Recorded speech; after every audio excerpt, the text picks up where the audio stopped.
What's up, everyone? Brady Fugel here, coming at you with another album review. And today it's going to be the new Imminence record, titled The Black. It was released last Friday, April 12th.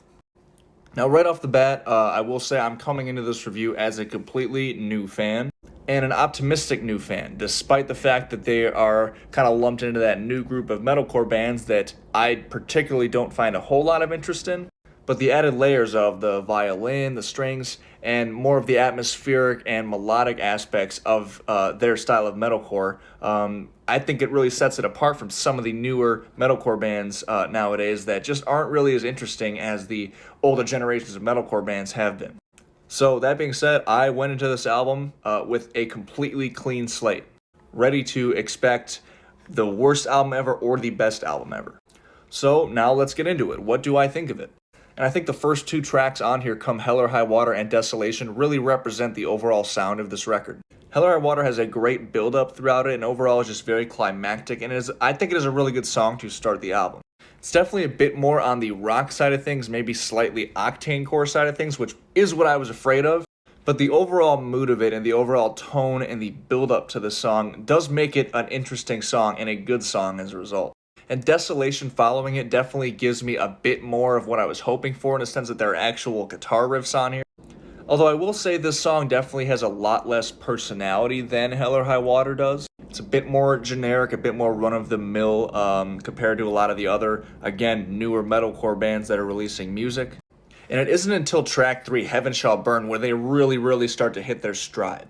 The song is full of aggression, full of hooks and personality and mood, and has some very just blistering heavy section. That blast beat driven verse and that main groove with the violins behind it with those really fast triplet based double bass drums are some of the real highlights from the album as a whole.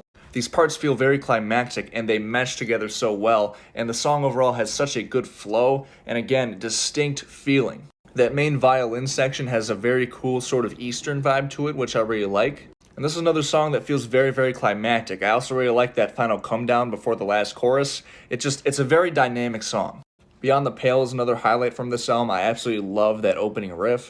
To me, that almost takes things back to the early days of metalcore, but with a modern twist on it, with, again, the violins and the strings arrangement and the more soulful type vocals. Specifically in the chorus, even with those kind of scream undertones that he does in the style that he sings, it really makes it feel full of emotion. That final bridge before the last chorus is another part that I really like from this song. Again, brings in lots of original, or I should say mid-2000s type metalcore vibes like you'd hear from Killswitch Engage on an album like As Daylight Dies, for example. There's those chunky riffs and that real dissonant chord that has that really cool bite to it. Just another very dynamic and versatile song.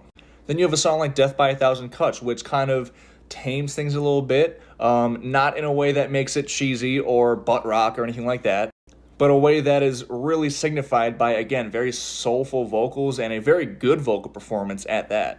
Just absolutely belting in that chorus, but really letting his almost falsetto and more emotionally tinged vocal parts show in the verses.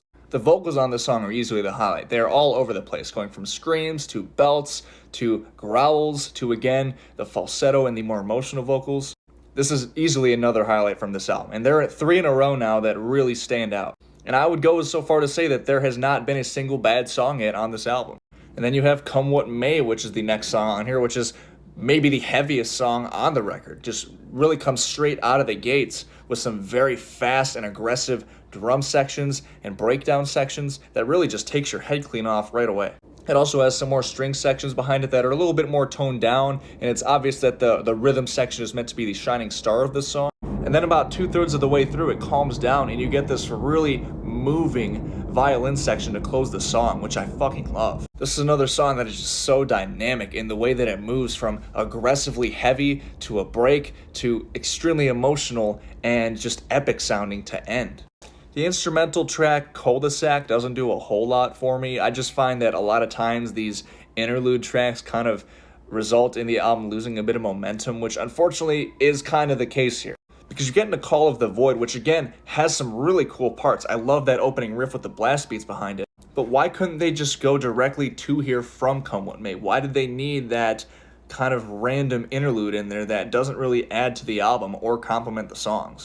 The result is kind of just a break in the album that doesn't need to be there and just kills the momentum between these two very heavy songs. Going back to Call of the Void, another really awesome song, specifically instrumentally. I love just how aggressive this song is, and it has another really cool break in the bridge before it explodes again into the final chorus to end the song. This is a really cool song formula to use. I like it a lot. I hope they don't keep reusing it, because if they do that, from an album standpoint, to me, it's going to get stale. But luckily, they haven't so far, so hopefully it stays that way.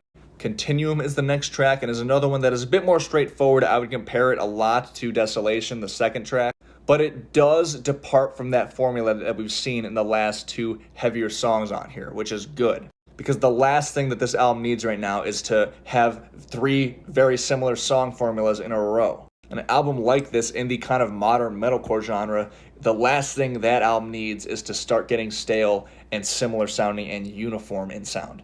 And while Continuum doesn't add a whole lot to the album that hasn't already been said, I think it is at least a good placeholder and a good segue to continue the album.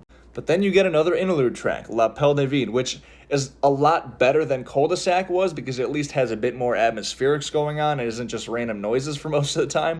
But I have to beg the question, did they need to put this here? It feels like it's kind of just taking up space. I don't think putting this song here was necessary, despite even the somewhat cool sounding ambient parts. This isn't bad composition wise, it just feels unnecessary. Especially considering you got the best song on the album following it up. I fucking love the title track on this album. This is the song that got me interested in the album and this band in the first place. The song is packed full of emotion and soulful vocals, but with some awesome modern metal aggression to it. And it's funny because I'm not usually a fan of the riffing that this song has going on, as far as just the kind of djenty sections below the strings. But it honestly really works here. I like that kind of break in between these soulful verses, and again that hard-hitting heavy section, that like 8 measures of just kind of, it's like a weird tapping noise, but I kind of like it. It builds the anticipation. And the song as a whole is just one big crescendo, because it gets more and more epic as it continues, and it reaches this awesome sounding grand finale at the end. And the way it just fades out at the end is just such an awesome way to end the song and the album. Even though you have another fucking interlude track to end the album, Le Noir, which isn't bad composition wise, but these interludes are so randomly placed. Like I get it if it's one at the beginning and one at the end to kind of just tie everything together, but why are they so randomly placed? That being said, I do think this is the best out of the 3 interlude tracks. It has some very moving and emotional sounding string sections. Just the way that the title track ends, I feel like that is such a good way to put a cap on this album. But they just had to put that other interlude track at the end. But now that we've gone track by track, I can confidently say that there isn't a single bad song on here. There are some that are better than others, obviously, like the ones I singled out, but this album is very good end to end. The production sounds great, everything sounds very full and very layered without sounding overproduced like a lot of modern metalcore does.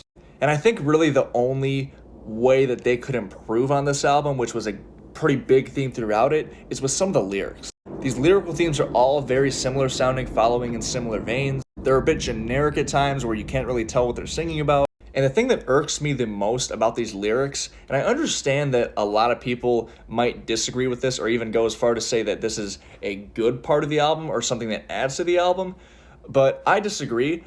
I don't like how they reuse the line "This is the Black" on multiple songs on here. To me, it comes off like they didn't have any other ideas, and it was kind of just put there to take up space. It also lyrically makes a lot of the songs kind of blend together.